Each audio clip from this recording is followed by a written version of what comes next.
اسے ڈانٹنے کے ساتھ ساتھ وہ پاس رکھی چیئر پہ سے بٹھاتا خود بھی سامنے بیٹھا۔ کیا ہوا؟ زبان کرائے پہ تو نہیں دے آئی میری اسپائسی کٹن؟ اس نے اس بار جان بوجھ کسے چھیڑا تھا؟ آپ ہوں گے اسپائسی کیٹو۔ وہ بھی دو بدو بولی۔ تم پینگوئن؟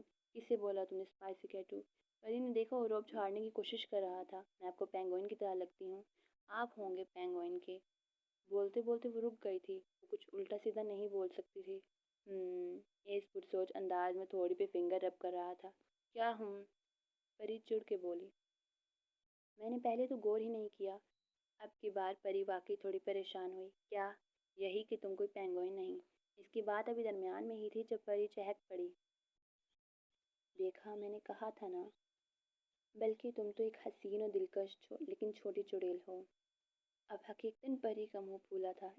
وہ تھوڑا زور سے چیخی لیکن اسٹیج سے اٹھتے درد پہ جلتی دوہری ہو گئی۔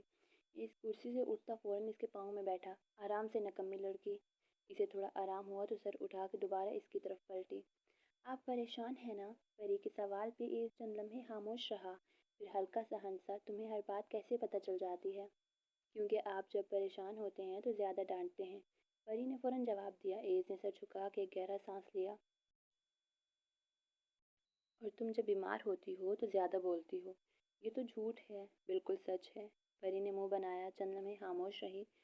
ہوا آہستہ آہستہ چل رہی تھی، پھر پری نے اچانک اسے دیکھا۔ ایک بات پوچھوں؟ پوچھو۔ آپ ہمیشہ کیوں کہتے ہیں کہ آپ کو مجھ سے ویسی محبت نہیں؟ اس کی نظریں اس کے چہرے پہ جم گئیں۔ شاید اسے ایسے سوال کی توقع نہیں تھی۔ پری ہلکا سا نیچے جھکی، کچھ ایسے کہ اب گردن اٹھائے ہوئے تھا، جبکہ پری سے دیکھنے کے لیے سر جھکائے بیٹھی تھی۔ ہر بار یہی کہتے ہیں۔ کافی دیر خاموش رہا، اتنی دیر کہ پری کو لگا شاید وہ جواب ہی نہیں دے گا، مگر پھر وہ آہستہ سے بولا، کیونکہ لوگ محبت کو بہت چھوٹا لفظ بنا دیتے ہیں۔ پری کی بھویں سکڑ گئیں۔ مطلب؟ وہاں سے اٹھتا دوبارہ سامنے بیٹھ کے کرسی کی پشت سے ٹیک لگا گیا۔ وہ لڑکی اب اسے دیکھنے کے لیے اپنا رخ تھوڑا موڑ کے بیٹھی تھی۔ لوگ کہتے ہیں محبت ہو جائے تو انسان ساتھ جینا چاہتا ہے۔ وہ رکا، پری کو لگا اس کا دل بھی رک گیا ہو۔ مجھے تمہارے ساتھ جینا نہیں، تمہیں جیتا دیکھنا ہے۔ پری ساکت رہ گئی۔ کی آواز معمول سے زیادہ دھیمی تھی۔ لوگ کہتے ہیں محبت میں انسان کسی کو حاصل کرنا چاہتا ہے۔ اس نے ایک لمحے کو آنکھیں بند کی۔ میں نے تو کبھی تمہیں حاصل کرنے کے بارے میں سوچا ہی نہیں۔ میں صرف یہ چاہتا ہوں کہ تم محفوظ رہو، خوش رہو، سانس لیتی رہو۔ پری کی آنکھیں پھیل گئیں۔ پہلی بار بنا رکے بول رہا تھا۔ پری کے لیے یہ الفاظ، یہ جذبات بالکل نئے تھے۔ تمہیں اندازہ بھی نہیں ہے مون لائٹ۔ وہ ہلکا سا ہنسا۔ جب تم آپریشن تھیٹر میں تھی تو مجھے پہلی بار سمجھ آیا کہ میرے لیے سب سے خوفناک چیز کیا ہے۔ پری کے ہاتھ بے اختیار مٹھی میں بند ہو گئے۔ وہ یہ تو جانتی تھی وہ شخص اس کی تکلیف پہ خود دگنی اذیت محسوس کرتا تھا۔ وہ تمہیں کھونا نہیں تھا۔ اس کی نظریں سیدھی اس کی آنکھوں میں تھی۔ وہ تمہارے بغیر زندہ رہ جانا تھا۔ ایک لمحے کو وقت جیسے رک گیا۔ اس لیے نہیں کہ مجھے تم سے محبت ہے، وہ آہستہ سے بولا۔ پری کو لگا اس کے جسم کا رواں رواں کان بن گیا ہو اور بس مقابل بیٹھے شخص کی آواز سننا چاہتا ہو۔ بلکہ اس لیے کہ جو میں تمہارے لیے محسوس کرتا ہوں وہ محبت کی تعریف سے بہت آگے نکل چکا ہے، جسے لوگ سمجھتے ہیں۔ پری کی آنکھوں میں نمی اتر آئی اور مسکرا دیا۔ اس لیے جب میں کہتا ہوں کہ مجھے تم سے ویسی محبت نہیں، وہ ذرا سا جھکا، تو اس کا مطلب یہ ہوتا ہے کہ میں اسے کسی ایک لفظ میں بیان نہیں کر سکتا۔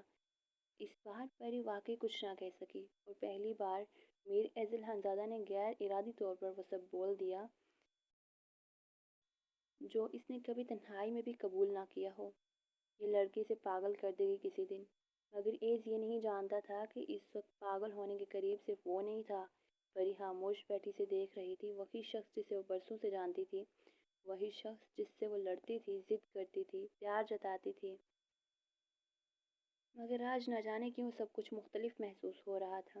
اسے پہلی بار احساس ہوا کہ کچھ لوگ میں تم سے محبت کرتا ہوں کہہ کر بھی اتنے سچے نہیں لگتے جتنا یہ شخص محبت کا نام لیے بغیر لگ رہا تھا۔ اس کی دل کی دھڑکنیں عجیب سی بے ترتیبی کا شکار تھی۔ وہ چاہتی تو نظریں ہٹا سکتی تھی، مگر ہٹا نہیں پا رہی تھی۔ ابھی بھی سامنے بیٹھا تھا، بالکل ویسا ہی، مگر پری کو لگا جیسے وہ اسے پہلی بار دیکھ رہی ہو۔ وہ جانتی تھی اگر دنیا میں کسی ایک شخص کے ساتھ خود کو محسوس کیا جا سکتا ہے تو وہ یہی شخص ہے۔ احساس عشق کی پہلی دستک یہی ہوتی ہے، جب آپ کسی کو جب آپ کو کسی کی شکل نہیں اس کا وجود عزیز لگنے لگے، جب اس کی باتیں صرف سنی نہ جائیں، دل میں اترتی چلی جائیں، اور جب اچانک یہ خیال آئے کہ کاش یہ لمحہ ذرا اور ٹھہر جائے۔ عید اسے گمسم سا اپنی طرف دیکھتا پا کر مسکراہٹ چھپا گیا۔ وہ جانتی ہی نہیں تھی اس کے سرخ گال اس وقت اس کی ساری سوچوں کو چہرے پہ رنگوں کی صورت دکھا رہے تھے۔ میں جانتا ہوں میری چھوٹی کٹن شوق میں ہے۔ ظاہر ہے کہاں میں الگ ہو جانے کی بات کرتا تھا اور آج کہاں تمہیں اظہار کر کے الجھا دیا۔ لیکن یقین جانو آج یہ گزرے لمحے میرے قابو سے نہ جانے کیسے نکل گئے۔ وہ صرف سوچ ہی سکا، پری اب تک بالکل خاموش تھی۔ اے اسپائسی پیک، خبردار جو اب تم نے یہ سب سن کے میرے سر پہ ناچنے کی کوشش کی۔ مجھ سے برا کوئی نہیں ہوگا۔ اس کے ہلکے پھلکے لہجے میں مصنوعی ڈانٹ پہ پری منہ بگاڑنے لگی۔ واللہ اس کے مسکراہٹ چھپانے کے باوجود بھوری آنکھوں کا مسکرانا، آج دونوں کی بھوری آنکھیں الگ ہی چمک سے منظر کو حیران کیے ہوئے تھیں۔ جاری ہے، ملتے ہیں نیکسٹ پارٹ میں۔ Bye bye.